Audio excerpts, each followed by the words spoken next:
Aqui quem tá falando, então hoje eu vou mostrar pra vocês como jogar Uno. Então, eu não sei fazer direito, mas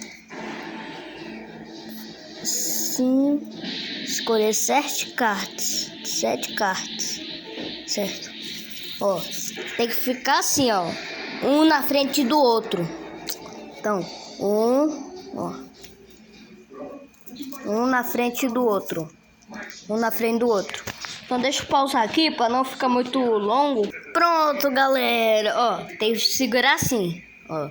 Mas só, ó, o oponente tem 7 cartas. Ele tem que tirar um e a gente tem que tirar na mesma cor. Então, a gente não pode mostrar tipo, ó, tem que ser assim, ó.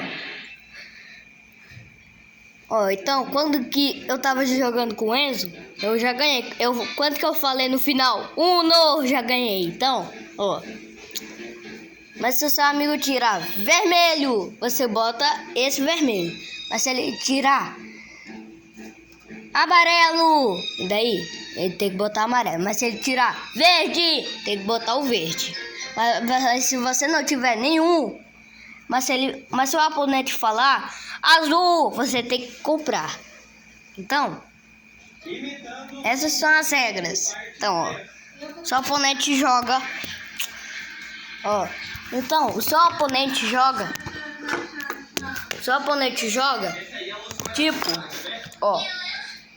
Mas se ele escolher vermelho, a gente tem que botar vermelho.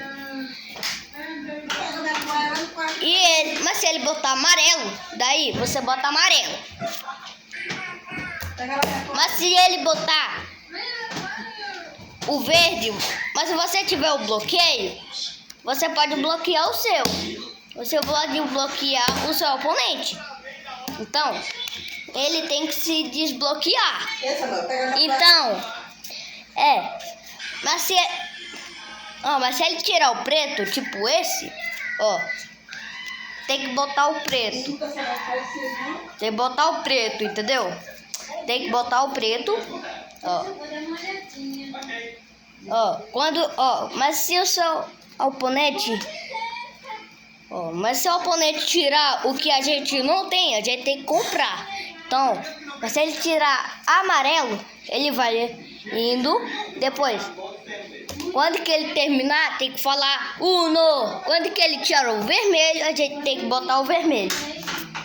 Então, mas se ele tirar o verde, tem que botar o verde. Mas se ele botar, tipo, esse daqui, ó. Mas se o número 8, ó, mas se aparecer o verde, mas se ele botar o vermelho, e daí você ganha. Mas se ele botar uma cor diferente, você não pode ganhar. Então, mas se o oponente tirar 8, então você ganha. Mas se ele tirar essa cor aqui, você ganha também. Mas se ele tirar o diferente, você não ganha.